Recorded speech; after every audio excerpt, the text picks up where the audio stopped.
नमस्कार.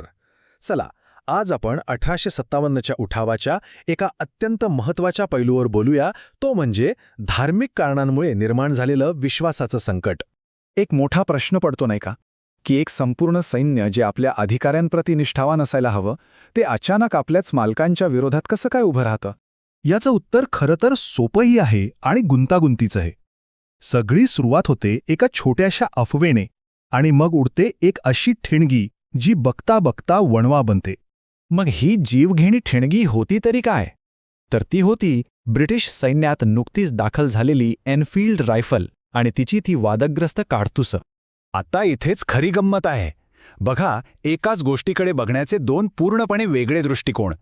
ब्रिटिशांसाठी काय, तर ही एक साधी टेक्निकल सुधारणा होती, एक चांगली बंदूक, बस. पण आपल्या भारतीय शिपायांसाठी, त्यांच्यासाठी हा थेट धर्मावर केलेला हल्ला होता. तर ही अफवा नेमकी होती तरी काय? असं बोललं जात होतं की या नवीन काडतुसांना गाय आणि डुकराच्या चरबीचा लेप लावलेला आहे.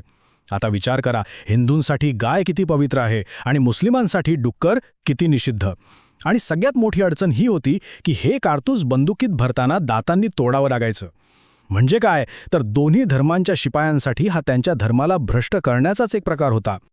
पण मग प्रश्न उडतोच की फक्त एका काडतुसामुळे, एका ठिणगीमुळे अख्खा देश कसा पेटून उठला? म्हणजे या आगीसाठी आधीच काहीतरी इंधन जमा झालं असणार, बरोबर? आणि ते इंधन होतं धर्मांतराची भीती.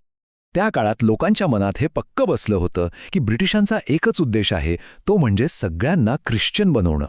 ही भीती अशीच नाही पसरली. याची सुरुवात झाली 1813च्या चार्टर कायद्याने, ज्याने ख्रिश्चन मिशनऱ्यांना भारतात येऊन प्रचार करायला मोकळीक दिली. आणि हे मिशनरी काय करायचे, तर उघडपणे हिंदू आणि मुस्लिम धर्माची, त्यांच्या प्रथांची खिल्ली उडवायचे. इतकंच नाही, तर मोठमोठे ब्रिटिश अधिकारीसुद्धा याला पाठिंबा देत होते. त्यामुळे लोकांच्या मनात काय येणार, की हे सरकारचंच कारस्थान आहे. आता या इंधनात आणखी भर पडली ती ब्रिटिशांच्या तथाकथित सामाजिक सुधारणांची. आज आपल्याला त्या गोष्टी योग्य वाटतील, पण त्यावेळच्या समाजासाठी, त्यांच्यासाठी हा त्यांच्या परंपरेवर, त्यांच्या धर्मावर थेट हल्ला होता. हे बघा, हा क्रम पाहिल्या की लक्षात येतं. आधी 1829मध्ये सतीप्रथा बंदी आली. लोकांना वाटलं हा आपल्या विधींमध्ये हस्तक्षेप आहे. मग पाश्चात्य शिक्षणाला प्रोत्साहन दिलं गेलं आणि 1856मध्ये आला विधवा पुनर्विवाह कायदा. म्हणजे एकामागोमाग एक असे धक्के बसत होते, ज्यामुळे लोकांना वाटू लागलं की आपली संपूर्ण जीवनशैलीच धोक्यात आली आहे. या सगळ्यावर कळस म्हणजे असे काही कायदे आले ज्यांनी थेट धार्मिक ओळखीलाच हात घातला. यातलाच एक म्हणजे 1850चा धार्मिक अपात्रता कायदा. या कायद्याने काय झालं, तर जर कोणी धर्म बदलून ख्रिश्चन झाला तरी त्याला त्याच्या वडिलोपार्जित संपत्तीतला हक्क मिळणार होता. आता साहजिकच आहे, लोकांना हे धर्मांतरासाठी दिलेलं एक आमिषच वाटलं. पुढचा कायदा समजण्याआधी काळापाणी ही संकल्पना समजून घेऊ. उच्चवर्णीय हिंदूंमध्ये एक पक्की समजूत होती की समुद्र ओलांडला म्हणजे आपली जात गेली, आपला धर्म भ्रष्ट झाला. आणि याच समजुतीवर घाला घातला 1856च्या जनरल सर्व्हिस एनलिस्टमेंट कायद्याने. यानुसार सैन्यातल्या प्रत्येकाला समुद्रापार जाऊन सेवा करणं बंधनकारक केलं. म्हणजे आता उच्च जातीय शिपायांसमोर पेच उभा राहिला, नोकरी करायची की धर्म वाचवायचा. तर हे सगळं होतं ते इंधन जे हळूहळू जमत होतं. आणि मग त्या एनफील्ड रायफलच्या काडतुसांची ठिणगी पडली आणि या सगळ्या इंधनाने एकाच वेळी पेट घेतला. हे सगळं आपण असं मांडू शकतो. पहिलं इंधन धर्मांतराची भीती, दुसरं इंधन परंपरेवर हल्ला करणारे कायदे, तिसरं इंधन जात आणि शुद्धतेला धोका, आणि मग आली ती शेवटची ठिणगी, चरबी लावलेली काडतुसे. आणि या सगळ्याचा परिणाम काय झाला, तर 1857चं पहिलं स्वातंत्र्ययुद्ध.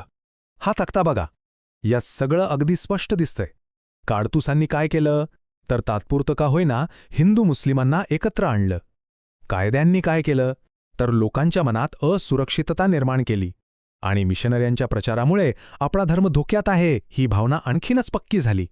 आणि या सगळ्या परिस्थितीतूनच एक घोषणा तयार झाली, जी देशभर घुमली. दीन खतरे में, धर्म खतरे में. म्हणजे धर्म धोक्यात आहे. हे फक्त एक वाक्य नव्हतं, तर त्यावेळच्या लोकांच्या मनातला आवाज होता.